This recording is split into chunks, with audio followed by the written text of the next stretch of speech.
अस्सलाम वालेकुम क्लास। आज हम स्टार्ट करते हैं अपना प्लांट एनाटमी का लेक्चर। आज हम पढ़ेंगे एनाटॉमिकली अडेप्टेशंस। अडॉप्टेशन क्या होती है? एडजस्टमेंट और change in behaviour, physiology and structure of an organism to become more suited to an environment. किसी भी इन्वायरमेंट में एडजस्ट होने के लिए जो हम अपने अंदर चेंजेस लेके आते हैं या जो प्लांट्स अपने अंदर चेंजेस लेके आते हैं उसे हम क्या कहते हैं? Anatomically adaptation. जिस तरह हम लोग हैं, गर्मियाँ आए तो अपना लाइफस्टाइल, अपना खाना पीना, अपने कपड़े चेंज कर लेते हैं, वो हमारी अडॉप्टेशंस हैं। सर्दियाँ आए तो हम चेंज कर लेते हैं, बरसात का मौसम आए तो और होते हैं, अक्टूबर सितंबर में और चीज़ होती है, जनवरी फरवरी में और चीज़ होती है। मतलब थ्रू आउट द ईयर हम क्या करते रहते हैं? अडॉप्टेशन करते रहते हैं, अपनी बॉडी को अडॉप्ट कराते हैं, फूड के लिहाज से, कपड़ों के लिहाज से, एनवायरनमेंट के लिहाज से। उस तरह प्लांट्स भी होते हैं। प्लांट्स में अपने अंदर डिफरेंट क्या करते हैं? अडॉप्टेशंस लेके आते हैं ताकि जो उनका एनवायरनमेंट है उसको बेस्ट सूटेड हो सके। आपको पता है सारे सारे प्लांट्स एक एनवायरनमेंट में तो नहीं रहते। कुछ डेजर्ट्स में रहते हैं, कुछ टंड्रा रीजन्स में रहते हैं, कुछ टेम्परेट में, कुछ ग्रासलैंड में, कुछ नॉर्मल में। तो सबकी डिफरेंट डिफरेंट क्या होती हैं? अडॉप्टेशंस होती हैं।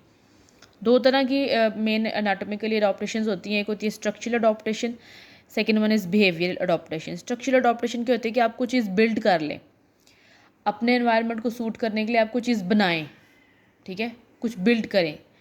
और बिहेवियरल की होती है कि आप एक्ट करें, आप एक्ट इस तरह से करें, आपका फंक्शन जिस तरह से हो, फंक्शनिंग आपकी जो होती है ना वो आती है बिहेवियरल अडॉप्टेशन में। जिस तरह जो हैं प्लांट्स हैं डेजर्ट्स के, वो क्या होता है, जैसे ज़्यादा गर्मी होती है अपने लीव्स को शेड कर देते हैं, तो ये उनकी बिहेवियरल अडॉप्टेशन है। लेकिन वो छोटे छोटे लीव्स को बनाते हैं, ये उनकी स्ट्रक्चरल अडॉप्टेशन है। ये होता है ना कि डेजर्ट के अंदर जो प्लांट्स होते हैं अपने छोटे छोटे लीव्स बनाते हैं ताकि वो ट्रांसपरेशन को रेट को कम कर सकें, ये उनकी स्ट्रक्चरल अडॉप्टेशन है। जैसे गर्मी ज़्यादा होती है तो वो उसको गिरा देते हैं लीव्स को, वो इनकी बिहेवियरल अडॉप्टेशन है। किसी चीज़ को बनाना ताकि आप अडॉप्ट कर सकें एनवायरनमेंट को, वो स्ट्रक्चरल में आएगा। लेकिन कोई चीज़ आपने एक्ट करना, फंक्शन इस तरह से करना, वो बिहेवियरल अडॉप्टेशन में आएगा। क्लियर? या हम देखते हैं कुछ चीज़ें, जैसे फूड को कैसे लेते हैं, वाटर को कैसे लेते हैं। वाटर को लेने के लिए स्ट्रक्चरल अडॉप्टेशन कैसी होती है, बिहेवियरल अडॉप्टेशन कैसी होती है। फूड को हासिल करने के लिए स्ट्रक्चरल अडॉप्टेशन कैसी होती है, बिहेवियरल अडॉप्टेशन कैसी होती है, ये हम देख लेते हैं। टू गेट फूड, फूड को लेने के लिए जो स्ट्रक्चरल अडॉप्टेशन प्लांट करता है वो क्या करता है? लीव्स को और स्टेम को बनाता है ताकि लीव्स और स्टेम क्या कर सकें? एनर्जी को कैप्चर कर सके, फोटोसिंथेसिस कर सके ताकि फूड प्रिपेयर हो सके। बिहेवियरल अडॉप्टेशन क्या होती है? बिहेवियरल अडॉप्टेशन उसकी ये है कि उसे पता हो कि उसने ग्रो किधर को करना है।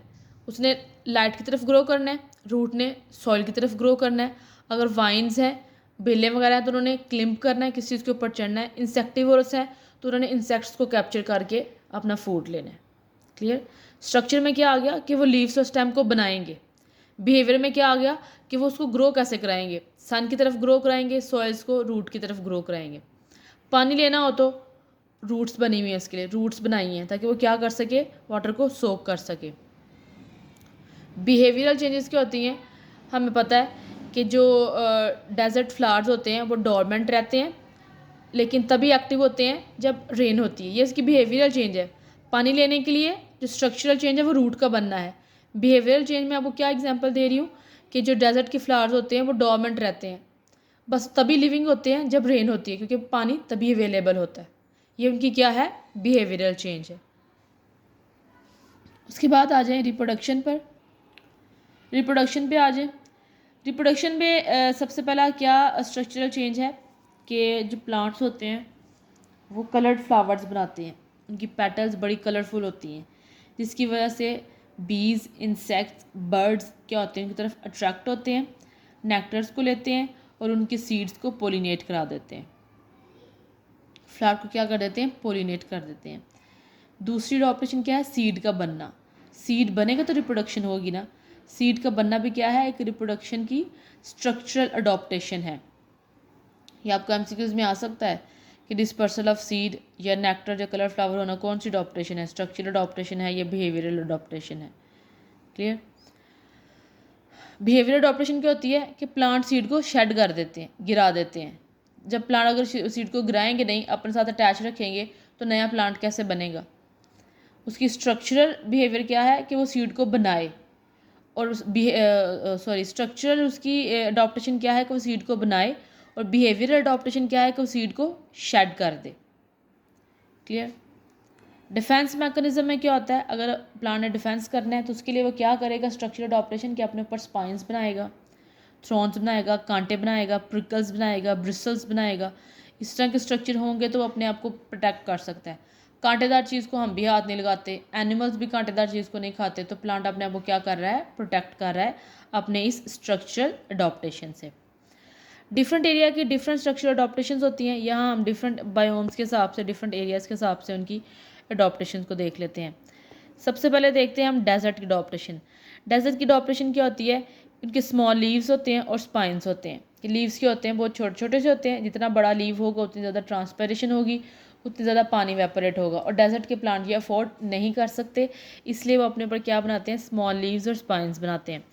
थिक वैक्सी स्किन होती है उनकी, थिक वैक्सी स्किन होगी तो पानी की एवेपोरेशन उतनी ही कम होगी। Root near the soil, soil के आसपास ही वो रूट बनाते हैं ताकि वो क्या कर सके, पानी को एब्जॉर्ब कर सके। लो स्टोमेटा, स्टोमेटा भी कम होता है, जितना स्टोमेटा कम होगा उतना ही ट्रांसपरेशन रेट कम होगा। अच्छा जी, उसके बाद आ गया ग्रासलैंड। ग्रासलैंड के अंदर डीप रूट्स होती हैं। डीप रूट्स मतलब बहुत दूर तक रूट्स गए होते हैं ताकि प्रेरी फायर से बच सके। ग्रासलैंड के अंदर अक्सर आग लग जाती है, गर्मी ज़्यादा होती है तो वहाँ आग लग जाती है। ग्रासेस होती हैं ना, सूख जाती हैं जब ग्रासेस, तो उनको आग लग जाती है। लेकिन आप देखें कि जब ग्रासेस को आग लग के ख़त्म होगी, लेकिन अगले सीज़न में जब बारिश होती है तो दोबारा से ग्रासेस निकल आती हैं। क्यों? क्योंकि उनकी रूट्स बहुत डीप होती हैं, बहुत दूर तक गई हुई होती हैं। ऊपर से आग लग के प्लांट ख़त्म भी हो जाता है तो नीचे रूट्स क्या होती हैं, जिंदा होती हैं, जिसकी वजह से वो फिर से ग्रो कर जाती हैं। तो पहली अडॉप्टेशन उनकी क्या है, डीप रूट, ताकि डीप रूट बना सकें। एक तो वो पानी ले सके नीचे से, दूसरा कि प्रेरी फायर से बच सके, फायर्स लग भी जाएंगी, ऊपर से ग्रास जल भी जाएगी, तो नेक्स्ट सीजन में वो ग्रो कर सकते हैं क्योंकि उनकी रूट्स अभी भी नीचे अलाइव हैं। नैरो लीव्स, लीव्स आपको पता है ग्रासेस के नैरो होते हैं, किस वजह से, ट्रांसपरेशन रेट को रोकने के लिए। ठीक है। फ्लेक्सिबल उनकी स्टेम होती है, ये भी उनकी क्या है, एनाटॉमिकली अडेप्टेशन है। टंड्रा, टंड्रा बोलते हैं बहुत ठंडे इलाके को, ठंडे इलाके को जहाँ बिलो फ्रीजिंग पॉइंट टेम्परेचर होता है। ठीक है, उसको हम टंड्रा बोलते हैं, जहाँ her through out the season, through out the month, through out the year बर्फ़ जमी रहती है, उस एरिया को हम टंड्रा बोलते हैं। स्मॉल क्लोज टू ग्राउंड, जो वहाँ पे जो प्लांट होते हैं वो छोटे छोटे से होते हैं, ग्राउंड के बिल्कुल करीब, ताकि वो ज़मीन से निकलने वाली हीट को एब्जॉर्ब कर सकें, क्योंकि हीट की ज़रूरत होती है ना टंड्रा के रीजन्स में। Dark colour flower absorb heat, अब वहाँ के फ्लावर्स भी कहते हैं डार्क कलर के होते हैं। जिस तरह हम कहते हैं कि हमें समर में लाइट कपड़े पहनने चाहिए और विंटर में डार्क, क्यों? क्योंकि समर में लाइट पहने, वाइट पहने, पिंक्स पहने, ब्लूज़ पहने तो उसमें इतनी गर्मी नहीं लगती, क्योंकि वो चीज़ें इतना हीट को एब्जॉर्ब नहीं करती। जबकि ब्लैक, ब्राउन, मजेंडा और ये इंडिगोज़, ये जो होते हैं ना कलर्स, ये बहुत ज़्यादा लाइट को एब्जॉर्ब करते हैं। इसी तरह जो फ्लावर्स हैं वहाँ के टंड्रा रीजन के, वो भी डार्क कलर के होते हैं ताकि वो क्या कर सकें, मैक्सिमम हीट को एब्जॉर्ब कर सकें। फजी स्टेम होती है उनकी, फजी स्टेम का मतलब है कि बहुत हेरी, जैसे लगता है जैसे कॉटन कॉटन सी जमी हुई है, ऊपर जाला जाला सा लगा हुआ है फ्लावर्स के साइड पे। वो किस वजह से होती है, ताकि वो हवा चलती है ना, जब हवा चलती है तो इन फजी, जो फजीनेस होती है, इसके अंदर स्पेसिस होती हैं, इन स्पेसिस के अंदर हवा पैक हो जाती है, जिसकी वजह से ये लाइट हो जाते हैं। बहुत तेज़ हवा चले तो ये टूटते नहीं है बल्कि फ्लोट करने लग जाते हैं।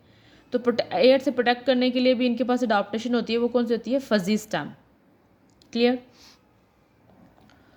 उसके बाद आ गया टेम्परेट रीजन। टेम्परेट रीजन में क्या आ गया, थिक बार्क, बार्क क्या होती है, थिक होती है, जो इनको प्रोटेक्ट करती है। जैसे टेम्परेट रीजन के अंदर अपने प्लांट्स के ऊपर देखा, पाइन्स, कॉनिफर्स के ऊपर इतने मोटे मोटे से क्या होते हैं, बार्क होती है, वो किस वजह से होती है, प्रोटेक्शन के लिए। हार्श क्लाइमेट हो जाता है तो उसको प्रोटेक्ट करने के लिए बार्क बना लेते हैं। Dropping leaves in winter, winter के अंदर जो लीव्स हैं वो गिर जाते हैं।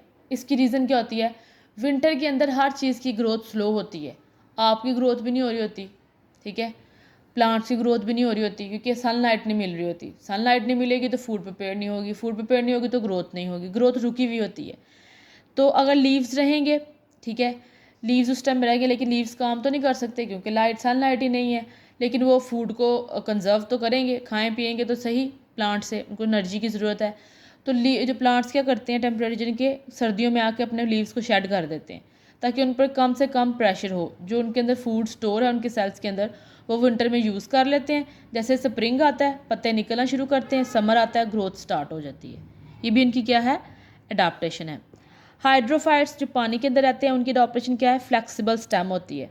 पानी में तैरना होता है, अगर वो बहुत हैवी हो और थिक हो तो वो तैर ही नहीं सकते, इसलिए उनकी फ्लेक्सिबल स्टेम होती है। फ्लोटिंग सीड्स होते हैं, सीड्स भी उनके कौन से होते हैं, फ्लोटिंग, लाइट वेट। अगर हैवी वेट सीड होंगे तो ड्रॉप कर जाएंगे पानी के नीचे, तो वो तो फिर फर्टिलाइज नहीं कर सकेंगे, रिप्रोड्यूस नहीं कर सकेंगे। फ्लेक्सिबल स्टेम होती है उनकी, और उनके सीड्स के होते हैं, फ्लोटिंग सीड्स होते हैं। ये सारी की सारी क्या थी, एनाटॉमिकली एडॉप्टेशन। Thank you.